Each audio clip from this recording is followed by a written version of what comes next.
All right, look, speaking of Helene, you might notice it's a cloudy day out there right now, and I want to get right to meteorologist Sydney Welch because, Sid, those clouds you were telling me are actually the remnants of Helene. Oh, yeah, we're still seeing at least what's left of this system. A lot has changed, obviously, since it caused this kind of damage in North Carolina, but this was once a lake in North Carolina, and now we're seeing all the debris from that water flow from Helene. This is some of the worst flooding that we've seen in quite some time in the United States. Awful flooding for the Appalachians, for eastern Tennessee, for western North Carolina. We're going to be talking about this for a while because those locations, if they can rebuild at all, it's going to take years in order to rebuild some of those locations. So we are still in the midst of tropical season, of hurricane season. We're not at the peak anymore, but we do have a lot of activity happening right now in the Atlantic and in the Gulf of Mexico. We have Tropical Storm Kirk that is in the open Atlantic, and then two areas that are being watched. One in the Gulf of Mexico to keep a very close eye on, but we do have some time, about a 40% chance of development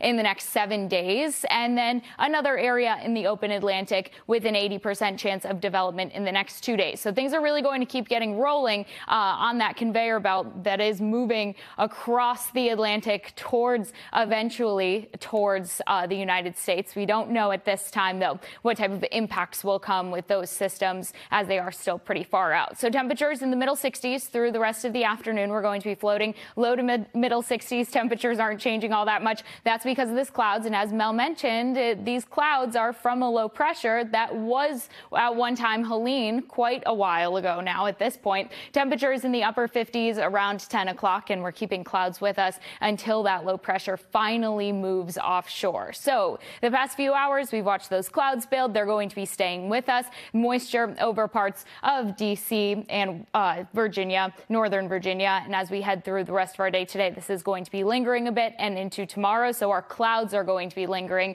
through the rest of the day today. Not expecting much as far as rain goes, possibly a shower or two. This is a look at 5 o'clock. Coverage, though, is not impressive. But when you have clouds like this, you could potentially get in on some light rain chances going through parts of our day today and tomorrow. Tomorrow's system off to the north, bringing rain to northern New England, but we're going to be staying mainly dry as we head through our day tomorrow, and even getting in some pops of sun by the time the afternoon and early evening roll around before the sun does go down. So tomorrow we'll start to clear out those clouds by the second half of the day, but things are looking fairly quiet for your Wednesday. Temperatures in the middle 60s. Thursday we start the warm up, 72 degrees, a little bit more sunshine out there, and by Friday middle 70s. We have dry skies. We'll start to see clouds clearing. Friday is going to be another gorgeous fall day out there. So 10-day forecast bringing in those temperatures in the middle 70s Friday. Rain chances do come into the picture for the middle of the day on Saturday. Some morning showers to early afternoon showers, but Sunday looking gorgeous. Sunshine, temperatures in the upper 60s. On and off showers